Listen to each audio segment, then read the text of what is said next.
Assalamualaikum warahmatullahi wabarakatuh. Halo semuanya, saya Kira Amelia dari Prodi 1 Akuntansi kelas C224 dengan NPM 10224065. Di sini saya akan menjelaskan tentang materi syahadatain.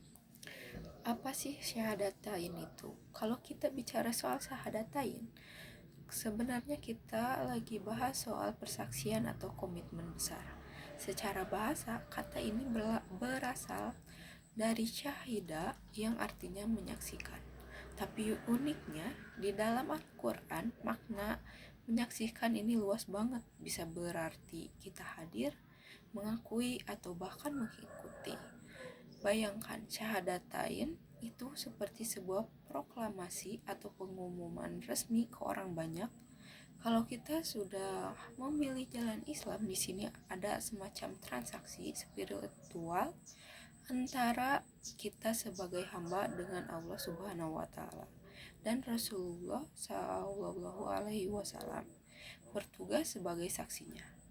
Jadi saat kita bersyahadat, kita sebenarnya lagi bikin perjanjian serius yang melibatkan jiwa dan harta kita untuk ditukar dengan keridhaan Allah. Bab 2. Kenapa syahadatain itu penting banget? Nah, di bab kedua kita bahas posisi syahadatain yang fundamental banget. Syahadatain itu bukan cuma sekadar rukun iman yang diyakini dalam hati saja, tapi dia adalah rukun Islam yang harus dipraktekkan alias amal jawari. Anggap saja syahadat itu sebagai pintu gerbang. Kalau kita belum lewat pintu ini, amalan-amalan lain seperti sholat atau puasa itu belum dianggap sah atau belum terbuka catatannya. Syahadatain inilah yang menjadi penentu apakah amalan kita diterima atau tidak. Selain itu, kalimat ini punya energi dahsyat yang bisa mengubah cara pandang kita, bikin kita punya prinsip hidup yang kuat, wawasan luas, dan enggak cuma jadi penonton sejarah tapi jadi penggerak kemajuan.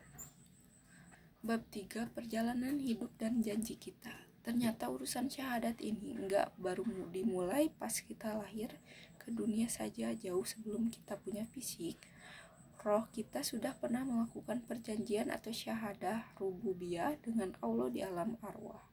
Jadi hidup kita di dunia ini sebenarnya adalah ajang pembuktian dari janji lama itu. Kita semua melewati tahapan hidup yang unik. Dulu kita mati, lalu dihidupkan di dunia, nanti mati lagi, dan akhirnya dihidupkan kembali di akhir. Syahadatain di dunia inilah yang jadi tiket keselamatan. Orang-orang yang memegang teguh perjanjian ini bakal selamat. Sedangkan yang menolak seperti Abu Jahal, dulu yang sebenarnya paham tapi gak mau tunduk, bakal rugi besar di perjalanan panjang setelah kematian nanti. Bab 4. Hubungan antara iman, Islam, dan ihsan.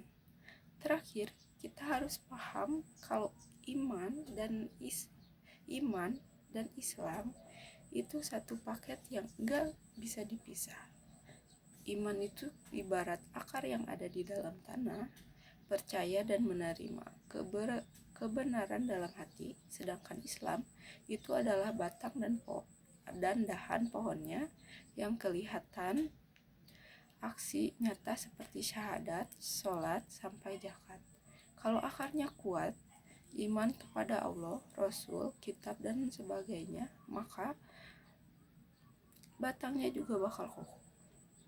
Nah, kalau pohonnya sudah tumbuh sempurna, barulah muncul buahnya yang disebut ihsan. Ihsan ini kebaikan yang dirasakan manfaatnya oleh alam semesta. Jadi kalau kita mau hidup kita membawa rahmat bagi semua orang, rahmatan lil alamin, kita harus pastikan dulu akarnya atau iman benar dan batangnya Islam tegak lurus.